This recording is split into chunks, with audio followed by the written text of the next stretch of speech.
Welcome to very honored Frater BT's Esoteric Podcast, episode 129, in which Frater Mercurio and I will interview Kess Frey. But first, Transformations and Footnotes. Transformations and Footnotes is the segment in which I recite transformations. It's divided into chapters and verses. Of course, this was my dad's book that he wrote in 1976, but never published it. So I published it a few years ago. And this is a picture I took when I was in the Himalayas a few years before that. Today, I will be reciting Chapter 7, verses 5 through 7. Cue the jarring. Sorry. Verse 5. I'll admit it. It used to be very frustrating. And I'd act out the frustration. I'd come on and scare them. I'd wag at them. I'd shoot wake-up colors at their eggs. Occasionally it worked, not very often. Too often, they'd go counterphobic and call me crazy. I was smart enough to stay on this side of the line which borders impolitic behavior from the politic. So they just found reasons to leave me alone and cancel my minor votes, not my major votes. Verse 6.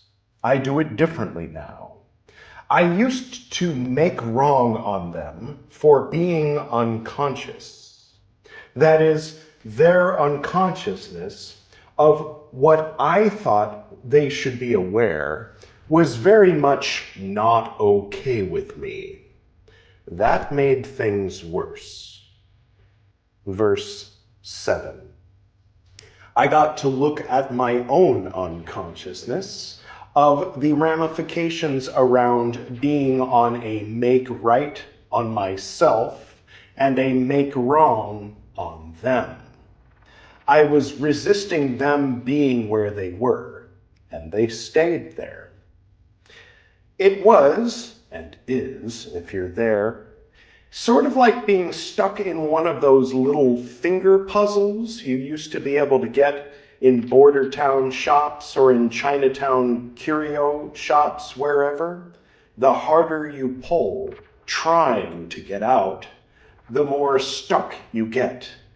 Lighten up, and it flows. You can get unstuck.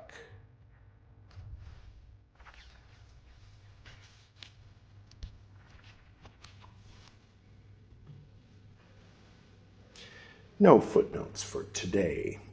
Thank you, Data, for the clip. Those watching the YouTube video. For those listening only on the audio-only podcast, hello. Yes. If you can't see me, I'm wearing my regalia with a statue of Amitabha Buddha here. Now, I titled this episode Hindu Rosicrucians, and I admit it was a little bit clickbaity, but not entirely. What we're discussing today, and probably for the next few episodes, is the question of can a person of Hindu or Buddhist faith become a Rosicrucian, specifically in the context of the RNAC, without the copyright, of the Golden Dawn, without the copyright, or with it. Anyway, so this was something that Frater Mercurio was discussing with his teacher, my former teacher, and they thought that they should ask me about it for obvious reasons. And I thought that we should ask Kess about it for reasons which are obvious to me, those being that he has been on a Buddhist path and working with a Golden Dawn paradigm-ish for many years, since 1966, when my dad introduced him to Golden Dawn paradigm, and he introduced my dad to Vajrayana Buddhism. At least that's how Kess tells the story. So that's what we did. We interviewed Kess. Mercurio and I interviewed Kess today, with that being the general focus of the conversation.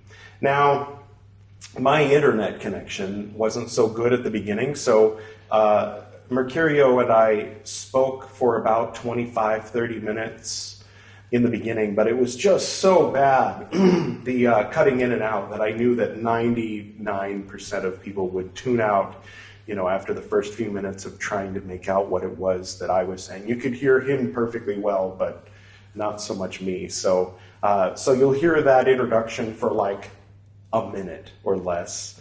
So just, bear through that minute, and then it'll get to the conversation between Kess and John.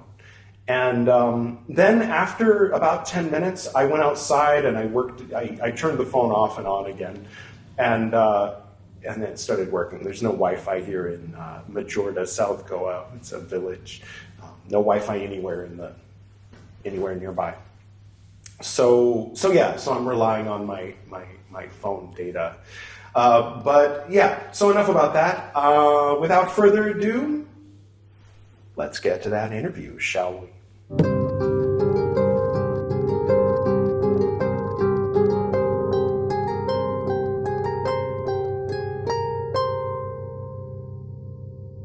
Hello. Greetings, Frater. How are you? Brother, yeah, very well, thanks. How are you? Good to see you. I'm good. Good to see you. Yeah. It's been a little while. I guess it's been September we did episode 120. Yes, that was cool. Yeah. Oh, that was almost a year ago. Holy crap. I know. Time starts going faster the older you get. Tell me about it. Yeah. We're in a village in South Goa, so there's no Wi-Fi in the whole city. Oh, really? Goodness. Yeah. It's going in and out, kind of thing, so to speak. Giggity. Okay, there he is. Hi. Hello, good to see you. Thanks. Yeah, we were just sort of discussing and looking through the idea of whether Rosicrucianism is compatible with Buddhism and Hinduism, and how that might look really in different ways. So exploring some of the history, and also looking at if someone who's Buddhist or is from a Hindu background joins a Rosicrucian group, would that work? I guess in summary, there's a lot more to it as well, but that was the kind of idea. Yeah, well, I would think that it could work. Yeah. My concept of Rosicrucianism is based on Paul Foster Case's book, The True and Invisible Rosicrucian Order. Oh, yeah. The Invisible Rosicrucian Order, something like that. There's different Rosicrucian groups, I know, right, that claim to be the authentic, linked to the real lineage group.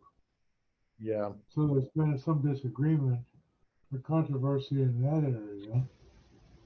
Right. Yeah, absolutely. I think AMORC think that they're the main ones, don't they? But whether they are, I don't know. Well, the Builders of the Adepthood is a group that Paul Foster Case founded. Yeah. I think in the 1920s in Los Angeles. And he was guided by one of the inner school masters who's in a physical body to do this, because he'd been involved with the Golden Dawn and there was kind of a schism, and he wasn't sure what way to go. Mm. There was a good biography of Paul Foster Case written by a man named Paul Clark, through which I learned a little more about him. All right. Yeah, that sounds good. Do you know if any of their members were from different? He worked with a Swami from India, from a Hindu background. Right. There was a book called The Kabbalion that they did along with somebody else. You might have heard of that book. I've read that one. Yeah. Oh, yeah. So I think that might even be an example of the compatibility between Hinduism and Rosicrucianism. That's a really good point, actually. I hadn't thought of that. Yeah. Yeah, the Kabbalion. Absolutely. Wow. Yeah, and I know that Westcott in the Golden Dawn had connections with the Theosophical Society, who also made that bridge into the more Eastern systems. So oh yeah, big time. yeah, so he apparently had met some of these Eastern masters who manifested around Madame Blavatsky at times. So I heard or read somewhere. So yeah, it's probably very possible. And there's also the Alice Bailey work. There's a whole series of books that were written through her allegedly by one of the masters, of the hierarchy. Right. And one of them had actually manifested physically to her in a room. Wow. She was involved with the Theosophical Society, and then there was kind of a schism in that group too. Oh, that's right. Yeah. A little over 100 years ago. And she was in a quandary. Probably around the same time Paul Case was, and I think the two of them may even had contact with each other. But this master, they called him the Tibetan. His name was Jwal Kul. He would stand behind her and dictate the text of the books to her. And then there were a few that she wrote on her own. One which I found very helpful was called Initiation, Human and Solar. Oh, wow. Interesting. Initiation of the Human Soul. I'm just making it. It's called Initiation, Human and Solar. Ah. So it talks about these different grades of initiation, going beyond, being incarnated as a physical human being. Mm-hmm. Well, that makes sense. That does make sense. Yeah.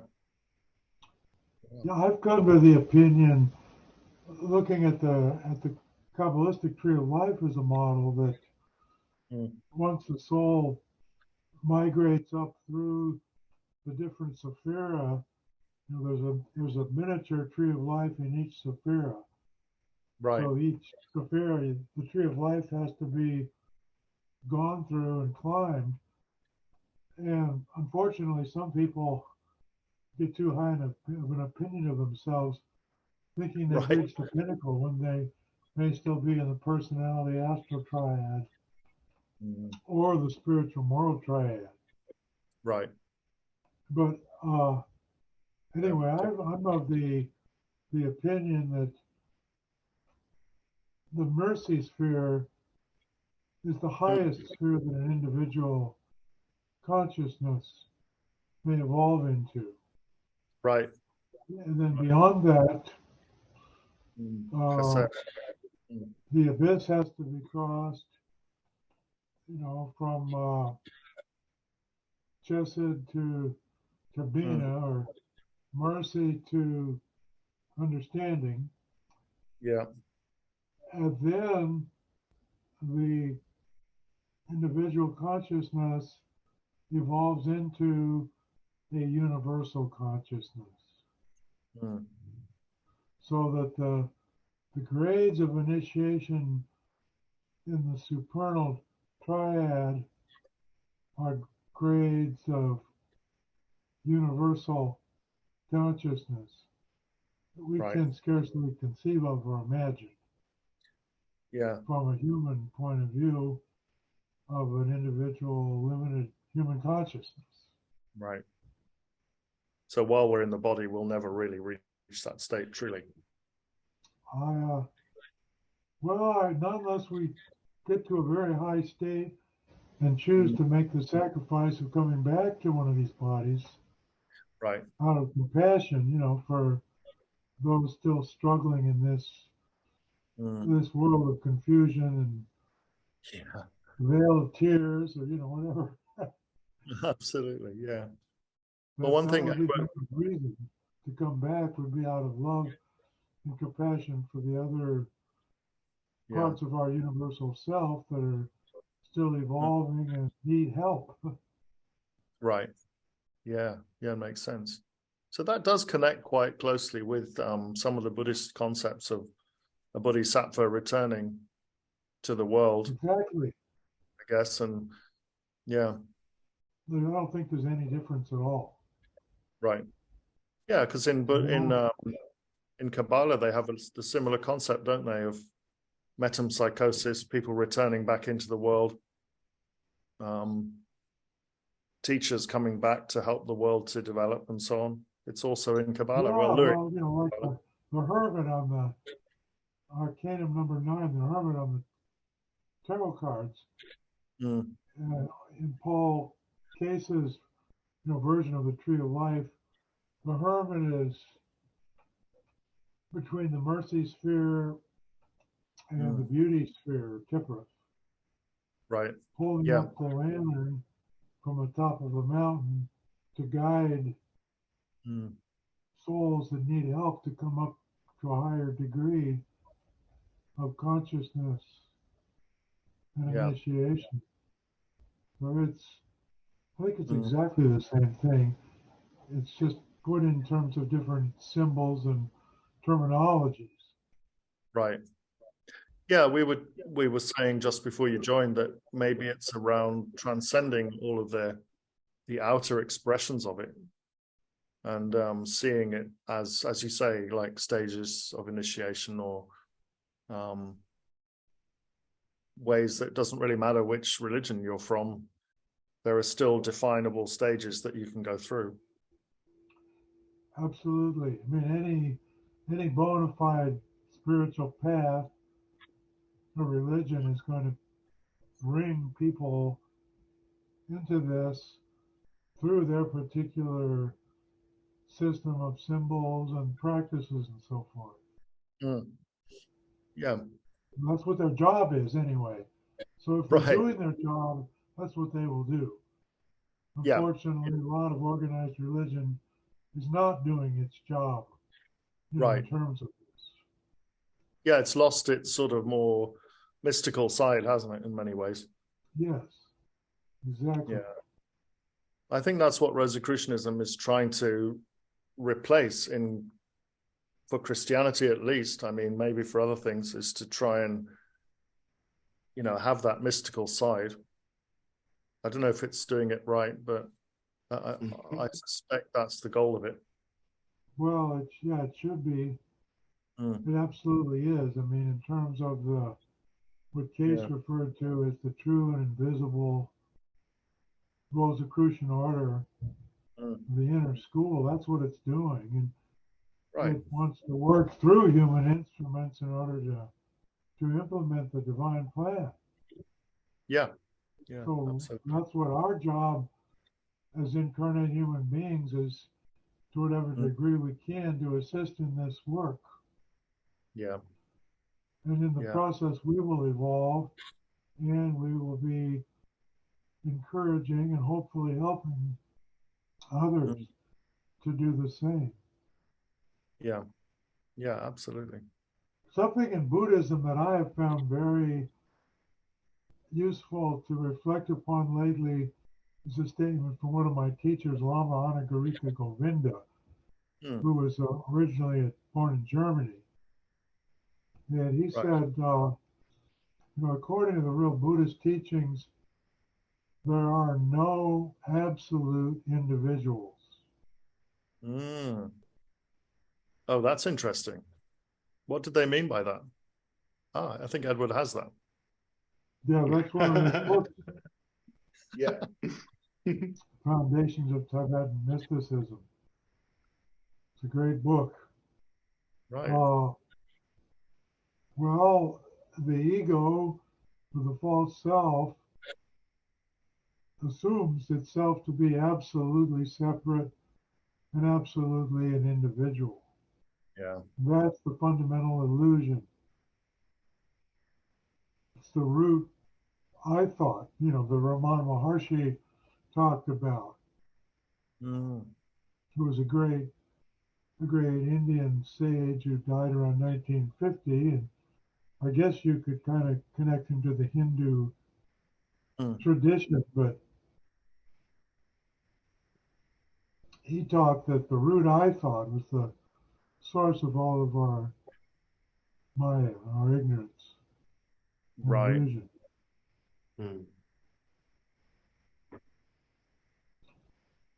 So the illusion that we are absolute individuals, that's what keeps us stuck and trapped. Being attached to that as our true and ultimate identity. It's a complete fiction. Lama Govinda referred to the ego as a factual illusion. Yeah. Well, it makes sense. And that seems to be what the Western world is about too. Absolutely.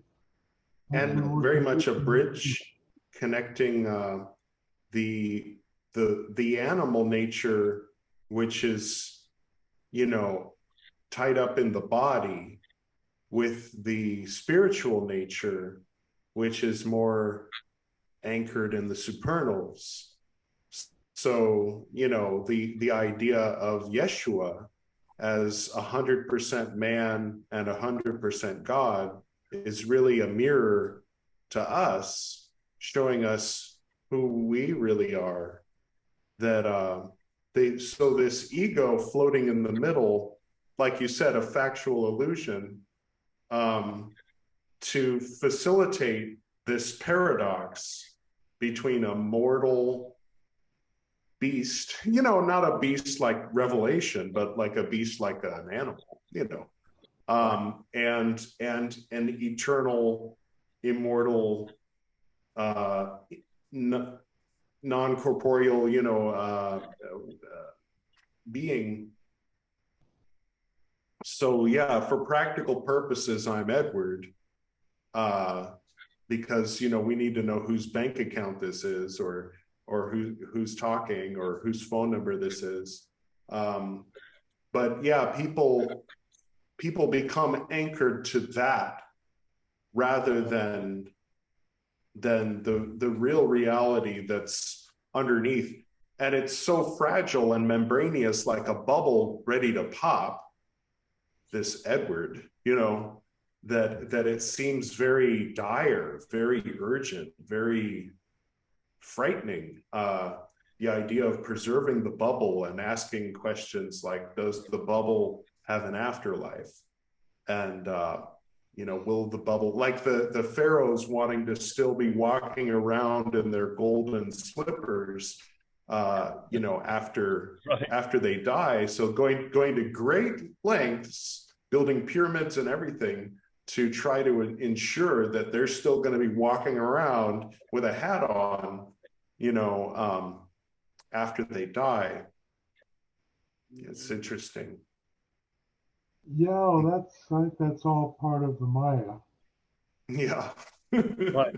The problem is we have been trained and by our culture to over-identify with our ego and not to identify with our spiritual nature or higher self, Buddha nature, Atman, or whatever we want to call that, that divine part of us that is the deepest core of who we truly are. Yeah, yeah. And Even the statement "I am Hindu" or "I am Christian" has this misappropriation of the divine name "I am" at its root. Yeah, Right, absolutely. exactly. Yeah, and it misses the Yeah, whole all thing that, that we could. it needs to be relativized. Our individuality needs to be relativized because in our deeper core, we are part of a oneness that's non-dual and it's universal. Yeah, And we're all part of the same thing on that deeper level. And if we could just realize that, then there would be world peace and cooperation because everyone would realize that whatever you do to anyone else, you're doing to yourself on that right. deeper level. Yeah, Yeah. absolutely. And of course, the law. Yes. Oh, I was just going to say, yeah, you're calling back to what you had said earlier, that especially in present, what you might call present day Western society, it's all focused on individualism as opposed to collectivism. Like these are the choices. So spirit is like kind of either been institutionalized into an organized religion or shrugged off as imaginary, except for in cases where it's not, like this conversation we're having, thinking of it in a broader term. Obviously we're correct and everybody else is wrong, is what I'm saying. Absolutely. Sorry, I interrupted you though, Kess. Well, I was just going to say this underlying unity, the glue of which is divine love, it's non-dual, is the foundation of the law of karma, or the law of return. What we do comes back to us. And the purpose of that law is to teach us, if we can't learn any other way, by reaping the fruits of what we do in thought, feeling, intention, and action, and so forth. Yeah. Right. And that's what pulls us back into incarnation each time, I guess. Is when that's. Yeah, I think that's one of the things, but Mm. two other possibilities are we come back because we need the human body in order to continue growing and evolving. Until we outgrow the need of human incarnation for our own spiritual education, we need to come back. And then even after that, in terms of the higher Bodhisattva ideal, we may choose to come back to be of service to others. Right. Yes. Yeah, absolutely. And of course, we can still be of service to others while we ourselves, like me, for example, are still evolving and working out our karma from our past mistakes or whatever. Yeah.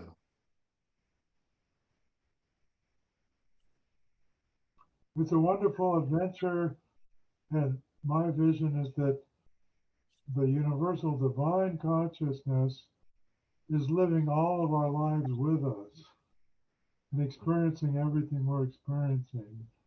That's one of the reasons why God chose to create, to find out what it would be like not to be God. Well, I guess that goes along with the Tzimtzum idea, doesn't it? In Kabbalah, where God created a space so he could experience himself. Yes. Kind of mirror. Yeah. Experiencing himself through limitations. And millions of these imitations. Yeah, so each one of us is like the protagonist in our own personal version of the divine drama. Right. You know, Yeah. God incarnate. There was something interesting that just happened where I think that Kess was saying experience himself through limitation. And then John said millions of imitations. And that made me realize the similarity between these words, limitation and imitation. That's something I'm going to be thinking about for the rest of my life.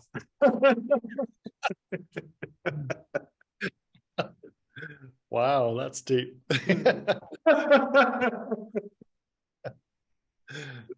Wow, yeah. Imitations do limit us, perhaps. I went outside and turned my my data connection off and on again, which is, as anybody who's seen IT Crowd knows, that's the universal solution to all problems with devices, and seems to be a little better now. Oh yeah, Yeah, you're it does. coming through clear. Yeah. Auditorily and visually, you're real clear, Edward. Yay! Yeah, I think there's a 1 second delay, but it's okay. So John is in Australia, and Kess is in Alaska, and right. I'm in India. So we're either making a long line across the world, or a little, I don't know what sigil that is, from India to Australia to Alaska, but it's something. That's pretty amazing. Wow. Yeah. Modern technology, right? And the time zones. Yeah. How did we get that to work? Yeah. All part of the whole illusion. There was a frater, I don't know if I should say his name. If you're watching, hey brother, I hope that you consider my invitation to come on here. I'd like to do that one day. You can wear a mask. Anyway, there was one frater that was complaining that in the Golden Dawn, that the Hindu paradigm seemed to be naturally assumed to be the correct one. So he was coming from a position of being Catholic, believing in the sacraments and heaven and hell, and he didn't like that the Golden Dawn was so Hindu. So it's interesting. It's interesting that here we are having the question is it compatible with Hinduism? Right. When he's saying, is it compatible with Christianity?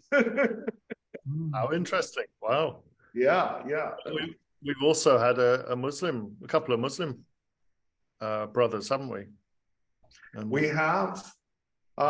Back then, there was a personal issue between the head of the order and the person who I interviewed in episode 10 of Esoterinerd, Nineveh. Right. A very personal issue, as personal as it gets. Think like high school drama, but anyway.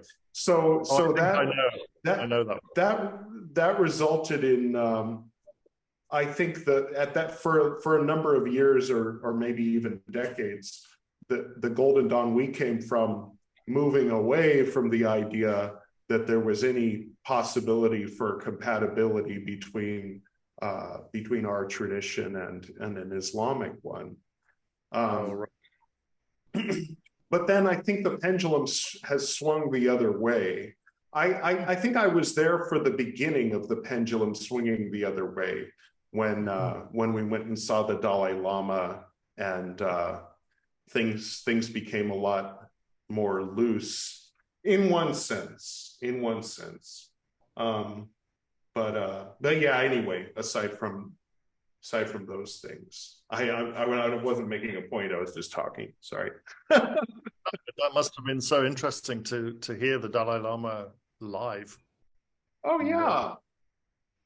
Yeah, I think the thing that I took away, the thing that stuck in my mind, was when he said he's not attached to Buddhism.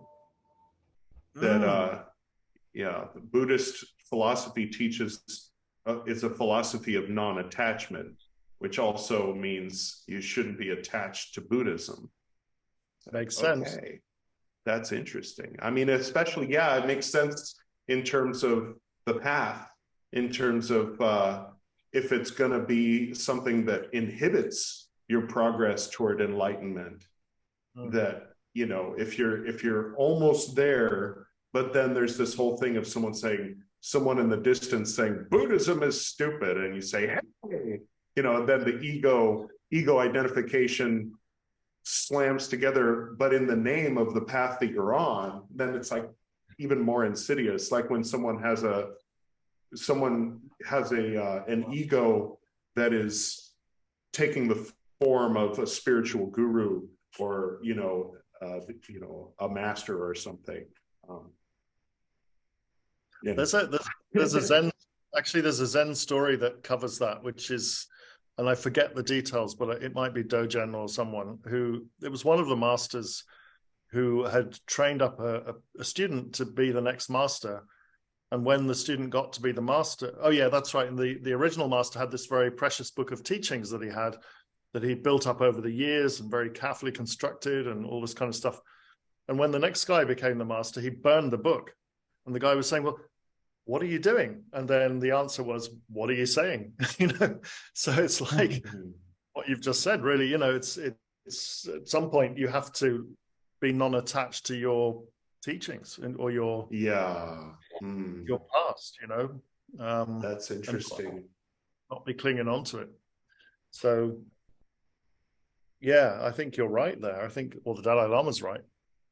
But at some point that must be, it might become a barrier to your advancement. I don't know. There was another story about a monk. Like you said, I don't know exactly where I heard this. It might have been an Alan Watts lecture, but anyway, it was a monk that was radiating, that had this glow about him, that it was like the sun shining through him. And another monk comes up, and they're talking. So the monk that's not glowing hears a sudden noise and is startled, and looks and flinches. And the one that's glowing says, I see it is still with you, meaning this. I don't know what he was making some kind of condescending insult, oh, you're still frightened by noises, And so, but then the glowing monk went to go to the washroom or something. And then so what the other monk did was he wrote the Chinese character for the name of Buddha on the stone where he was sitting, where the glowing monk was sitting. And when he returned to sit on his seat, he stopped and he was stunned because he didn't want to sit on the name of the Lord Buddha. And then so the other monk said, I see it's still with you. and the glowing monk realized his mistake, and he stopped glowing, which was when he attained his Satori. So that's a very interesting story on a number of levels. Like that glowing doesn't mean you're there. Maybe it means you're almost there, that you actually stop glowing when you get there. You had to let go of the glow, huh? Right. There's a book that I just started reading that it's really a good book. It's called, maybe you guys have heard of it because it's currently a bestseller. It's called The Immortality Key. I haven't heard that one. No, I haven't. Well, it would be worth looking into. It has a lot to do with the history of the use of psychedelics in the mystery schools around the Mediterranean, in early Christianity, and up into our time. And in the introduction, the author, it's very well written. The author refers to and he's not a I think he was a Catholic at one time, but he's not into any of that now. He refers to the Eucharist as a placebo. Right. Well, I can see that. Yeah, that makes sense. Yeah, because I mean, that makes a lot of sense actually. Is if somebody doesn't believe in it, and they're just kind of there because there's whoever is, like they just go through the motions, and okay, yeah, oh, it wasn't a very good cracker, the singing was nice, whatever. Then they're not going to get anything out of it. But the person who really, you get out of it what you put into it. It's like a ritual or anything like that. The person has faith and humility. Those two things make us receptive to whatever grace is there. Yeah. But if someone isn't sincere, or they don't really have faith or humility, then they've blocked the capacity for the grace to flow. The one thing, what it all comes down to, one big problem there is the line there that no one comes unto the Father except by me. I mean, that's where it all gets. That's where, because it's like all fine and dandy to go through the mass with your whole heart and to receive a kind of an awakening of your true self, in a sense, when you eat the host and drink the wine, and to build the community that way. It's all very beautiful, were it not for the literal interpretation of that line. And that's a very important point. And I've thought about that quite a bit. And the question is, which me is Jesus referring to? Right. Sometimes he's speaking as a human being. Sometimes he's speaking as God. Yeah. So in the Gospels, we have to always examine what position is he speaking from. There's one place where somebody gets down on their knees and says, "Oh, Master, you're so wonderful," and is really showing a lot of faith in him, and Jesus rebukes him and says, "Don't call me that. The only one that's worthy of that is the Father." So there he's speaking as a human being. But when he says nobody comes to the Father except through me, I take it to mean he's speaking as the universal Christ, not as an ego or as a human ego named Jesus. But he's speaking as the principle that he's incarnating and embodying, which is in all of us. Yeah. It always makes me think of Willem Dafoe playing the role of Jesus in The Last Temptation of Christ. When I say God, when I say I mean God. That was the moment that upset everybody. But I also have struggled with and thought about, there's no one comes unto the Father except by me, thinking, well, he is the way. I am the way, the truth, and the life. No one comes unto the Father except by me. That's the whole quote. So no one comes unto the Father except by the way, the truth, and the life.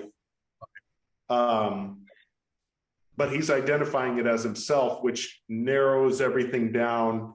And I'm suspicious that maybe that line was added by, early Roman, Constantinian types, but maybe not. No. But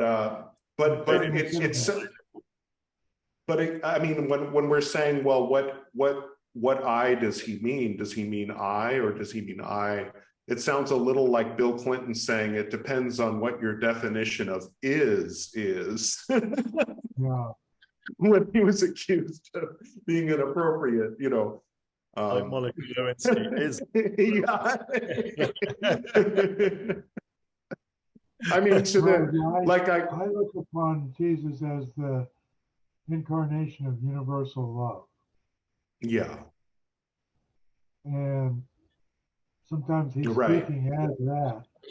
Other times he's speaking as the human being Jesus. But there's no separating between those two in the Gospels. So the reader has to discern that, and it leaves the door wide open for literal interpretations that fundamentalists do, where they take that statement and say, well, what Jesus is saying here is unless you become a believing Christian, there's no way you can get to the Father. That's not what he meant. If it hadn't been for that interpretation, though, there probably never really would have been a church.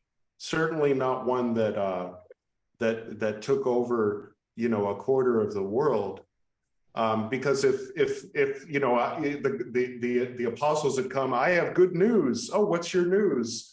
There's no way unto the Father except through the way, the truth, and the life. Well, what do you mean? You know, like, oh, whatever you're doing is fine, or what he's doing is okay. Okay, well, thanks. You know, here's a sandwich. Go on your way. There never would have been Christianity, you know. Yeah, well, this book, The Immortality Key, goes into a lot of this stuff. Wow. The person that wrote it is he spent 12 years of research, and before he did the research, he learned Sanskrit, he learned Greek, and he learned Latin. And so he traveled and read, you know, all the sources he could.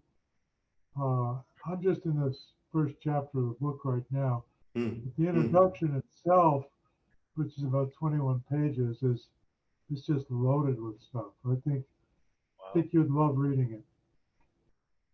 Interesting. Yeah, I'll check that out. Yeah, definitely. Have you been watching?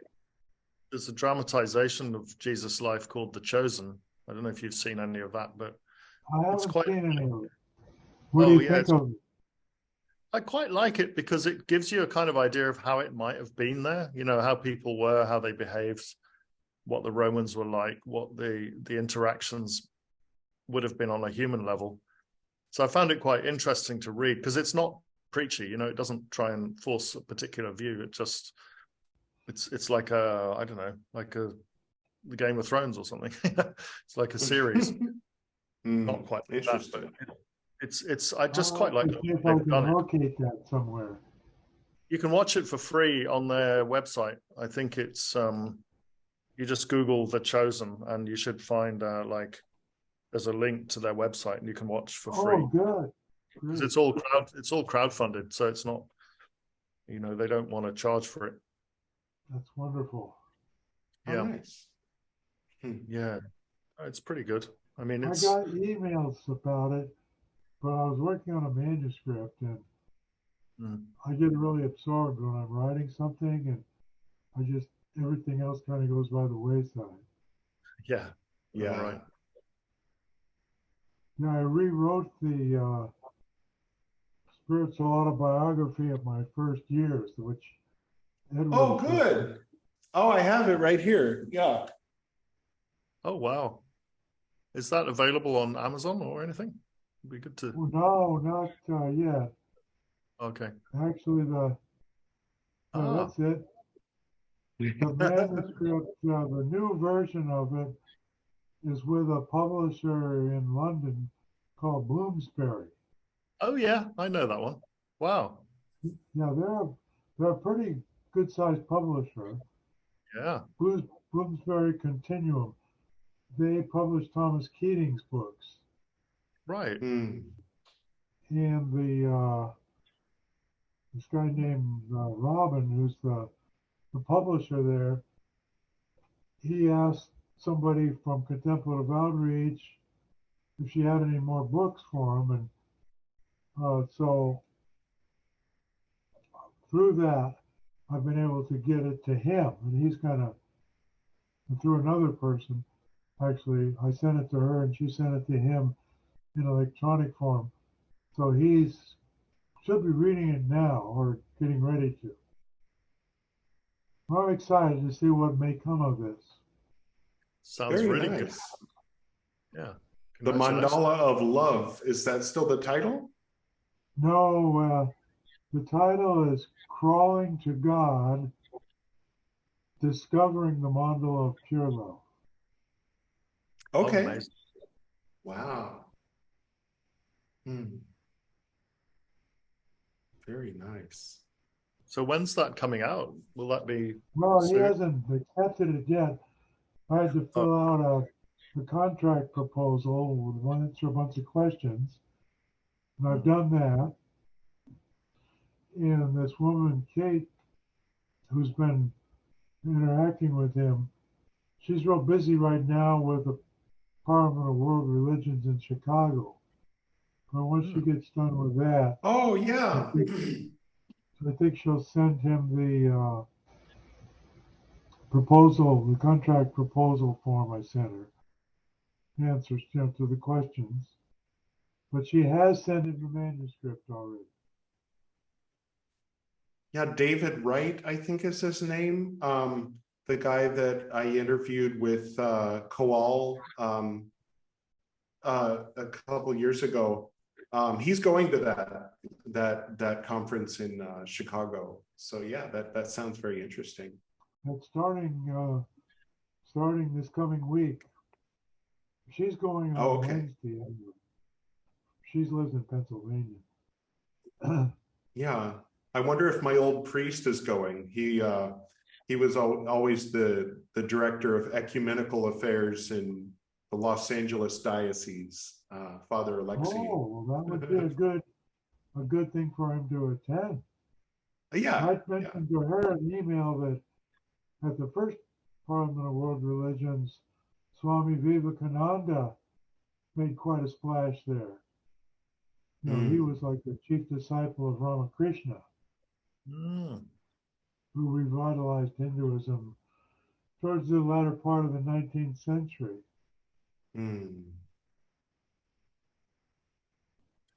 What do you make of Sadhguru?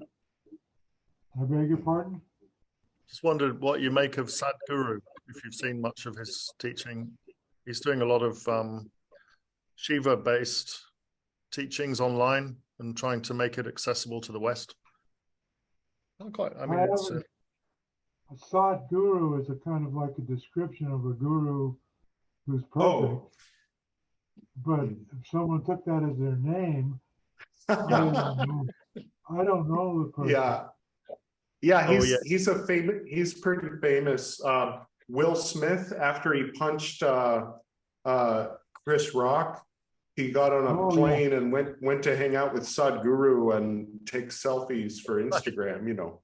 I didn't and you know, help me get over my inner rage, you know, this kind of thing. So he's sort of that level of sort of the celebrity guru. He has a couple of very big grand setters. There's one or two, like he built a temple in the middle of like an elephant migrating path. You know, some people have like certain things that they criticize about him, but I don't know. He seems I don't think that he's. I mean, I trust Priyal when she says that he's not an enlightened master. But, you know, he's probably one of those people that's in one of the lower triads on the tree of life who's reached Kepler in that sphere, and they overestimate his actual status because he doesn't have the map of the tree. But he's buddies with kind of the people that are running India right now, and so I don't know. I think he's harmless. He openly criticizes Islam, which some people either say is a bad thing or is an honest thing or whatever, depending on how people feel about that. And so, yeah, that's. Well, he seems I would say fine. it depends on which version of Islam he's criticizing. Right, that's true. Some of it certainly deserves criticism. Right. Yeah. People like the Taliban or whatever that are totally fanatics that are off the deep end and full of hate, and claiming to be doing God's work, suppressing women and all this horrible stuff. But the mystics, like the Sufis, they're the ones I think that we could connect to. Yeah. Oh, yeah, definitely. Yeah, absolutely. People like, Rumi and Hafiz, great poets. There's a little fun story. I hope that the people who've heard this story before on the podcast don't mind me telling it again. But there was a time that when I was in Nepal and I met, first I was staying in a hostel, my first time staying in a hostel. And I really had to go to the bathroom. And of course, there's one shared bathroom. So I got up out of my bed and went into the hall, and I saw somebody kneeling and like bowing in front of the restroom. So I thought that I'm in line. This guy obviously really has to go to the bathroom because he's just really hoping that whoever's in there. And so then I finally think me standing there kind of watching him, like, distracted him. Finally, he and I started talking. And then eventually I realized, gosh, how long is this person going to be in the bathroom? And he's like, oh, I don't think anybody's in there. And I was like, what? And I opened it, and then, you were praying. Oh, how stupid of me, because it was 5 a.m. or whatever. And then he and I started talking, and I mentioned the Sufis. And he's like, the Sufis? And I was like, oh, yeah, I love Rumi, Hafiz. And he's like, Hafiz? And I said, the great religions of the world are sinking ships. The poets are the lifeboats. That is good for business, isn't it, Hafiz? And he took off his hat and gave it to me. I have it right here. Wow. How cool. This Oh, look at that. Wow. So, yeah. So that was my little contact that I made across the aisle, if you will. Was he a Sufi? I don't think he was a Sufi, but he loves the Sufis. His main focus is he was in Nepal because he wants to be a trekking guide in Malaysia, but he's very devout. So he's not like a aspiring imam or anything, but yeah, he likes Sufi poetry. Yeah, that's pretty sort awesome. of like punk rock. It's like Muslim, a little bit. I mean, at the time it was counterculture. Now it's interesting because there's so many Sufi communities in parts of India that became established so long ago that they kind of gradually became institutionalized and dogmatic a little bit. So there was a Sufi that I met that I asked if he would teach me, and he said, okay, first, never pee standing up. And I was like, okay. And he's like, you cannot pee standing up. The pee splashes up on your pants, and you can't worship Allah with pee on your pants. And I'm like, all right.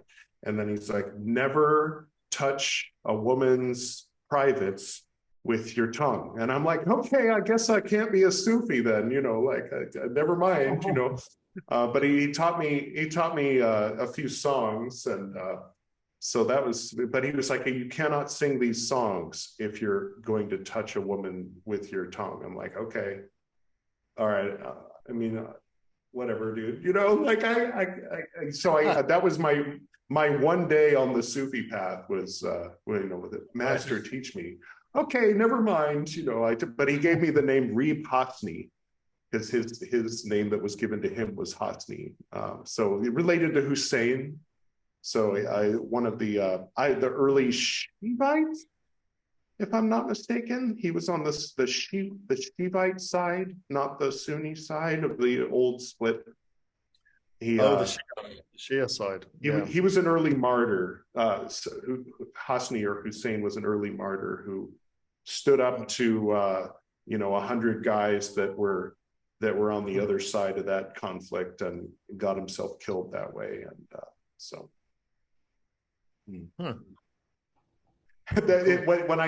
when I was first staying in India and Pew was at work, and so I ordered some food with Swiggy, which is like, I don't know, Uber Eats, and it says your food will be delivered shortly by Saddam Hussein. Like, oh, really? And then this very, very nice young boy, young Muslim boy, shows up at the door. He's like very friendly, and he gives me my food. I'm like, thank you. I'm like, okay, that's Saddam Hussein. Right. That's a name you wouldn't find people naming their kid in the U.S. as much. Yeah, not in the UK either. Yeah, but we did have a president with Hussein as his middle name, so that's interesting. That's true. One of those pendulum swings when everything became very anti-Islam after 9/11, and then by 2008 we're trying to make up for how anti-Islamic we had become, and then by 2016 trying to make up for how open-minded we had become. And so I bailed at that point. I'm like, bye guys, I'm gonna live in India. Yes, fair enough. Can't handle this pendulum swinging anymore. No, it sounds like a good move. Yeah. Are you like an Indian citizen now? Do you have like? No. I have my OCI. It's in the other room. It looks like a passport. It says citizen of India, but it says overseas citizen of India. So that's a category that's usually because India doesn't allow dual citizenship. If you're a citizen of India, then you're not a citizen anywhere else. So if you want to hold on to so when an Indian moves to Canada or America or Australia or wherever, France, England, anywhere, if they become a citizen of that other country, then they are lowered from full citizen of India, they become an OCI, which means overseas citizen of India, which means that citizen of India is overseas. And so then, what about when a foreigner comes to India and wants to marry an Indian? Well, they say, we'll put them in that category too. So it's like, okay, so I'm not overseas, but I'm an overseas citizen of India, and the same category as the folks that move overseas, if that makes sense.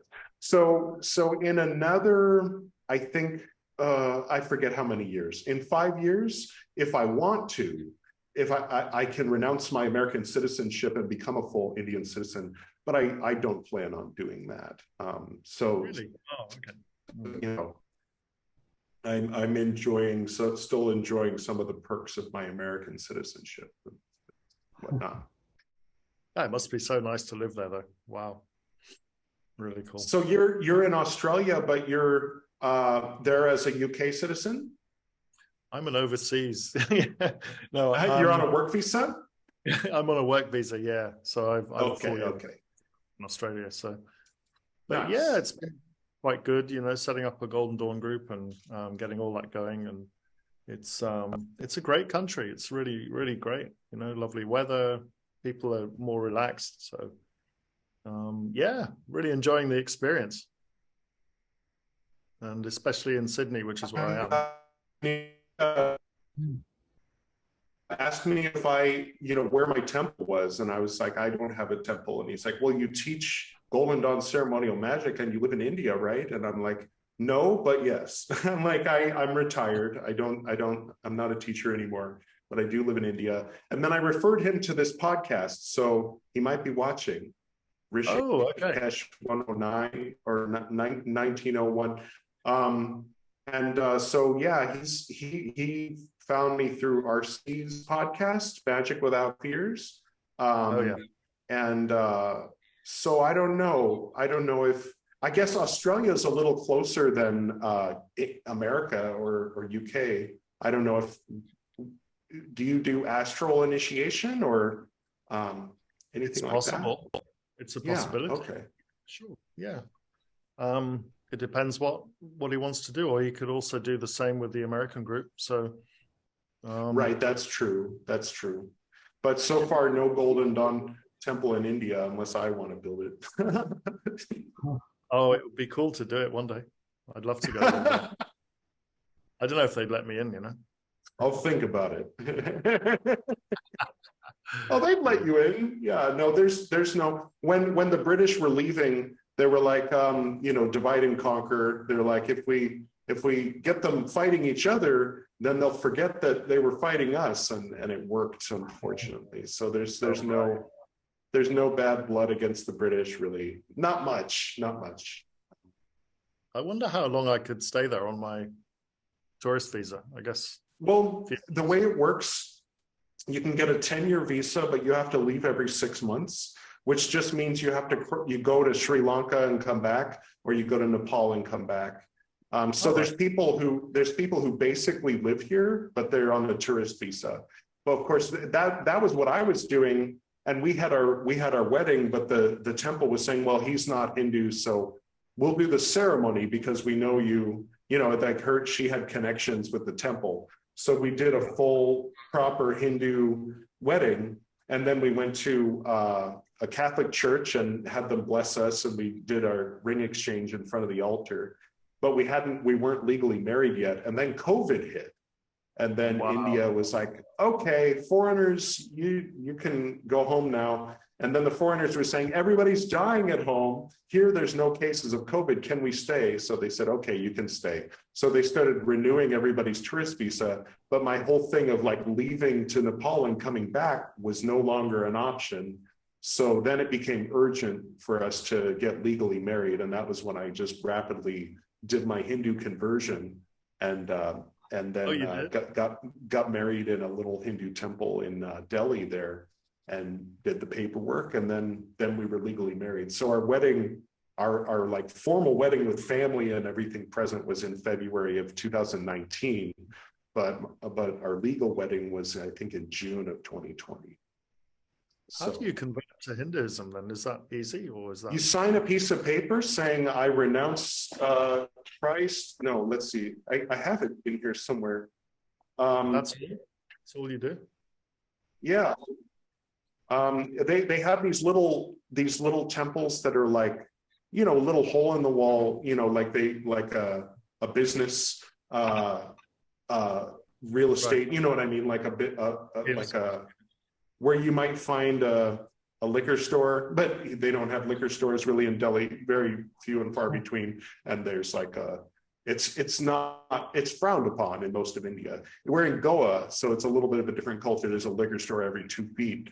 But so they have a table with a printer, and there's a guy sitting at the table with the printer in a folding chair, and then there's a Brahmin with a fire, and like a bunch of stuff over here. And so you come in, you fill out some paperwork, you go, the Brahmin does some stuff, he marks you, and then you go back, and then they print something out and hand it to you, and then you go to the government offices. And so it's all very bare bones, but everything that's required is done, and it's by a legitimate Brahmin and everything. And so they ask you, you have studied the Vedas, and you want to pursue this as your religious path, and you no longer consider yourself what you were before, whether it be Muslim or Christian. You say yes, and they say, okay, sign here, stamp, okay, you're a Hindu, according to the law. Wow. And but there's an act that was put in effect that allows Hindus to marry non-Hindus, but it's kind of like a little bit more complicated. So if somebody really was like, I will not say that I renounce Allah or Jesus, then okay, all right, there's a procedure for that. You can do this and that and have a court marriage and all this. But we just were like, let's get it done. So we got it all done in one day by me saying, okay, I swear that I am no longer Christian. I'm now Hindu. Let's get married. Okay, done. Wow, amazing. Yeah. And for a question, Yeah. My understanding is that the Hindus consider Jesus to be one of the avatars of Vishnu. Not any of the Hindus I've met in India. That's more And of like also Buddha, they also consider Buddha one of the avatars of Vishnu. right.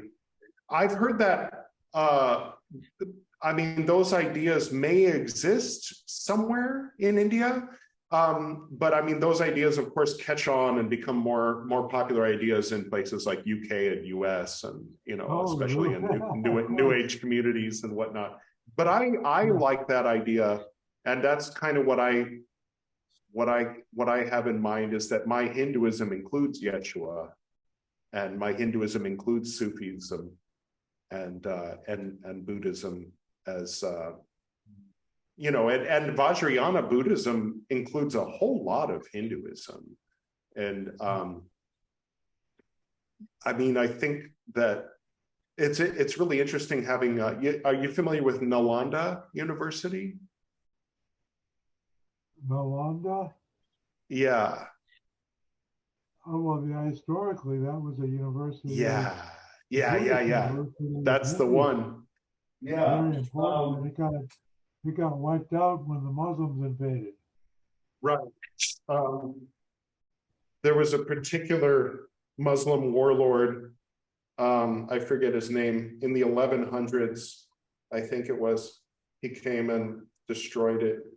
There seems to have been like a more contention with Buddhism than with Hinduism. Like when the Mughal, those particular Muslims really didn't like the Buddhists. I don't know. I mean, there was some kind of Buddhism got wiped out was that basically Buddhism was centrally located in Nalanda and some other big learning centers, whereas Hinduism was spread throughout the whole country. Oh, right. Oh, okay, You okay. had to kill off the entire population to get rid of Hinduism. I don't know if you can see, this was sort of from the ruins. This is from Nalanda, the ruins of Nalanda University. Wow. I don't know why I brought that up. That somehow fit into what we were talking about, but I don't remember why or how. Sorry about that. Marpa, the great translator from Tibet, Marpa. Oh, yeah. He went to India to get the Vajrayana teachings and all the teachings of Buddhism. And he took all this gold dust with him to pay for it. And one of his teachers just took it and threw it up in the air and said, "What need do I have of this?" But anyway, all right. He had a complete set of the entire canon of the sacred scriptures of Buddhism, of all three schools, and he took them to Tibet right before the Muslims invaded and wiped it out. Naropa? No, Marpa. Marpa. Okay. He learned from Naropa. Naropa was one of his. Okay. Yeah, I heard a story about that Naropa was like the top. He was the valedictorian of his generation. He was the top of the class. Had mastered everything. Nobody could hold a candle to his knowledge at Nalanda University. And then he was outside one day and he met a woman, and she says, "You may know a lot in those walls, but you know nothing about real life." And that cut him to the core. and so he made the decision finally to leave Nalanda University. And I guess that was when he went with Marpa and went to Tibet. So that woman on the street that told him that. Marpa went from Tibet to India. Right. So he went from Naropa went from India to Tibet. He was the top of the class at Nalanda. But some woman told him, a woman, whose name we don't know, told him, you don't know anything about real life. You just know a lot of book knowledge. And so then that inspired him to leave and go to Tibet. So we might owe the survival of Vajrayana Buddhism to that woman that told him that. It's very interesting. Amazing story. Wow. Yeah, what a tragedy though about that university. Because walking around, it's huge. It's like walking around any university like today. the Romans burning the library at Alexandria. Yeah. Oh yeah. In Egypt, That's northern Egypt. true. All the knowledge of the ancient world was supposedly concentrated there. Yeah. They just destroyed the whole darn thing. Total tragedy. There's a beautiful movie called Shanzan, where it's about the Chinese monk in the 600s that goes on a pilgrimage to Nalanda, and he ends up in the end bringing back 630 Mahayana texts and sort of beginning the Mahayana movement. I mean, the big, not revival, but I forget the word they use, but this one monk that made that pilgrimage and then came back, brought all these texts to be translated into Chinese. And then that's another place where so many of those texts we wouldn't have if it hadn't been for that monk, going in and bringing them to China. And I think it was his writings that led some people in the 19th century to finding Nalanda University, because he outlined his journey in detail. And I think Journey to the West is like a fictionalized, mythologized version of the story of that monk. Oh, fascinating stuff. Wow. Yeah. Yeah. Yeah, it must be great to visit all these places in India and just, see that history. And it's such an ancient country, isn't it? Yeah, that blew my mind, just how old things are. Like something being 800 years old is like, oh, only 800 years old, And I mean, here in Goa, we've got churches that were built in the 1500s that are as old as many of the churches in Europe, but not nearly as old as a lot of the ancient things in India. So, and then because with the Portuguese, the worst of the Inquisition in the world happened here in Goa. So they wiped out Hinduism in Goa, and then later and burned down. They burned down ancient Thomas churches because they didn't recognize that they were Christian. I mean, back then they didn't even think of Greek Orthodox as proper Christian because they weren't Papists, But so in the 1960s, India called up Portugal and said, "Hey, we're gonna just take Goa. Is that cool?" And Portugal was like, didn't answer. Or that's not exactly how it went, but so they just rolled in and took it. And Portugal went to NATO and said, "Hey, you remember how when someone who's not us takes land, tries to take land or conquer one of us who is us, then we're all gonna gang up on him, right? Well, India just took Goa from us," and everybody was like, "Huh, all right." And then Right. so then everybody was like, "Whatever, man," and so Goa is now part of India. And so then they started building Hindu temples again.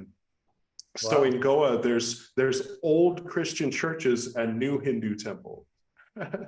Where exactly in India is Goa located?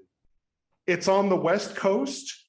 It's south of Maharashtra and north of here's my ignorance, American, I don't even know the US states. Yeah. So it's south of Maharashtra. It's a relatively small state tucked between, I want to say, Karnataka and Maharashtra.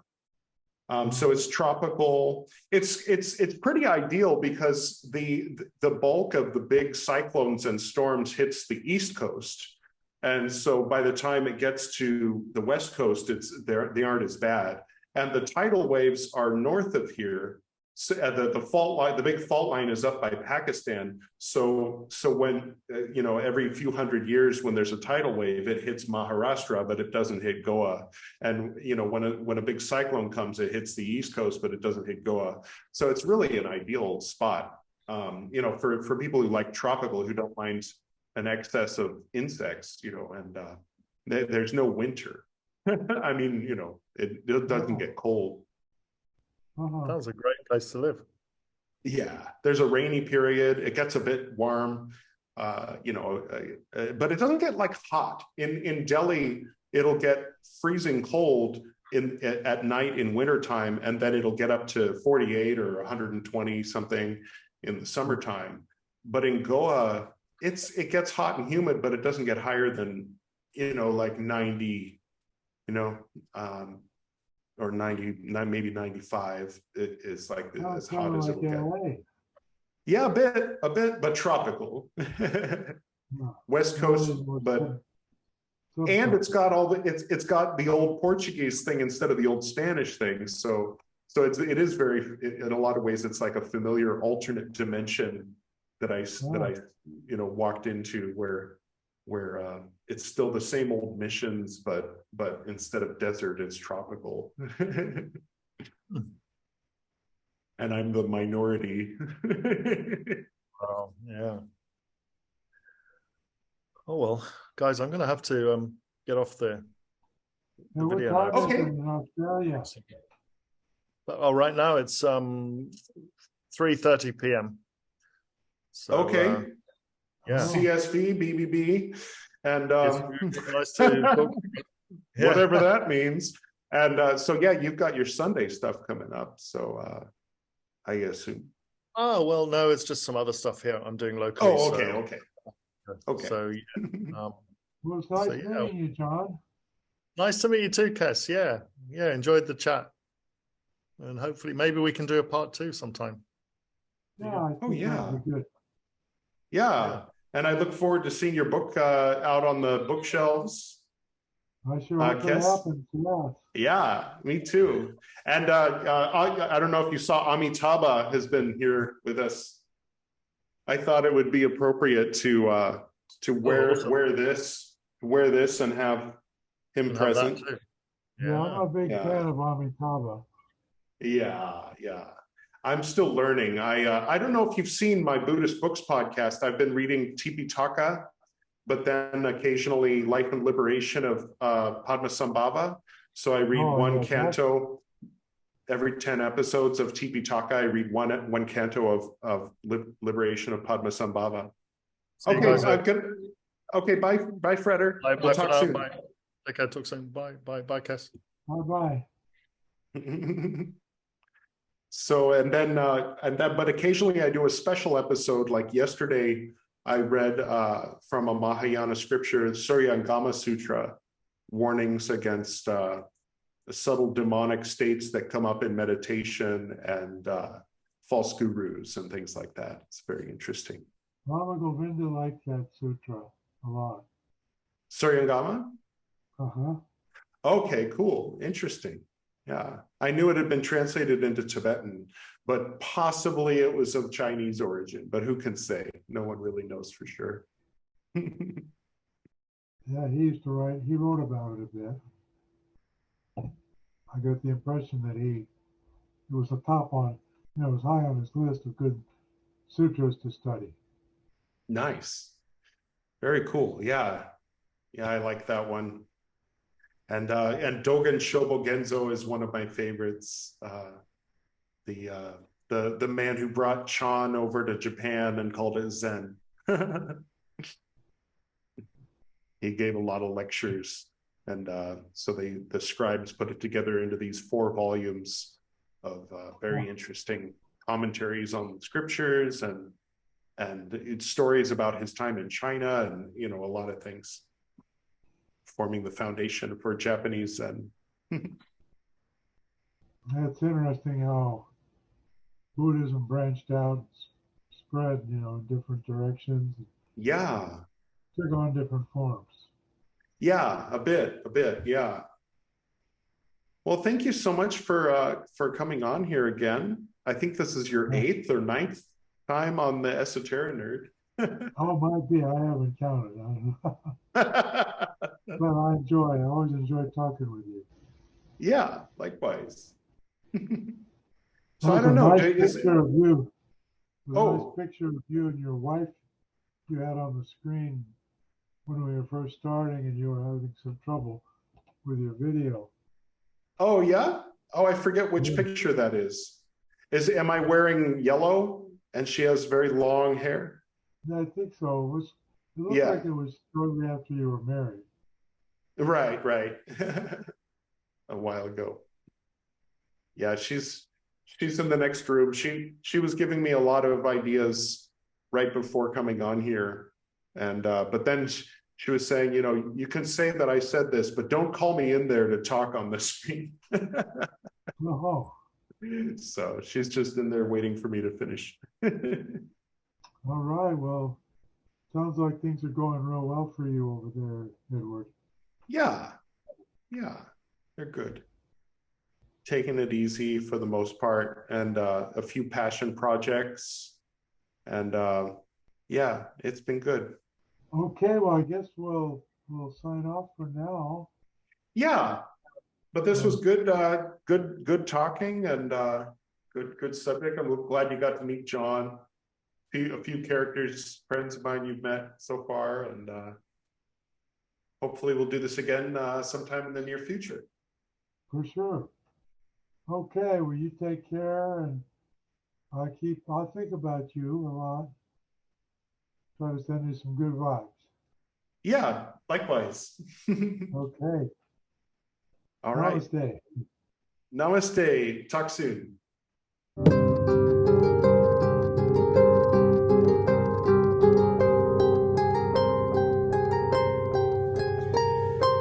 Thank you, Kess Frey, for being our guest today on the Esoteric podcast. And thank you, John, Frater Mercurio, for being my co-host for today. And this is something we're going to continue. I know that there are at least 5, there's at least several people out there who work with Vajrayana or Zen or a Hindu yogic or otherwise kind of paradigm in conjunction with Golden Dawn. And now the specific focus is on the higher grades of the Golden Dawn, where, you know, you get strapped to a cross and all that, where it becomes much more specifically Christian mysteries. And the question of if someone's faith is Buddhist or Hindu. Now, a person would say, well, no, Buddhism is not a faith, it's a philosophy. You can approach it that way, but there's a lot of folks, if you visit Bhutan or northeastern India, or, you know, Taiwan or in Mahayana, Vajrayana, a lot of forms of Buddhism that are very much a religion, and people are raised in it and consider it their faith. And obviously, a lot of folks, especially in India and surrounding areas, that are born and raised Hindu. So the question is, can someone go all the way through the Golden Dawn grades and really fully be initiated into the second order and work those mysteries while being Hindu or Buddhist? And our, bias is to say that, well, yes, you can, but I think it would be intellectually irresponsible to just kind of say, well, yes, Mikasa, tu casa, everything's one, so sure, it all fits together just fine, don't worry about it. So I think it's a conversation to be had. And there's probably multiple perspectives, and I would like to hear yours. So if you'd like, you can comment below or write to me at vh.frater.bt@gmail.com, especially if you would be willing or interested in sharing your thoughts in an upcoming episode with Frater Mercurio and myself. Special thanks to Susumu Ueda and his father and the other monks at Jofukuin on Mount Koyasan for the music you're hearing right now. Special thanks to Camille and Kennerly for the harp transition into and out of the interview. And special thanks to you, the Esoteric Nerd, listening to this podcast. Go forth in love, truth, and knowledge. Until next time.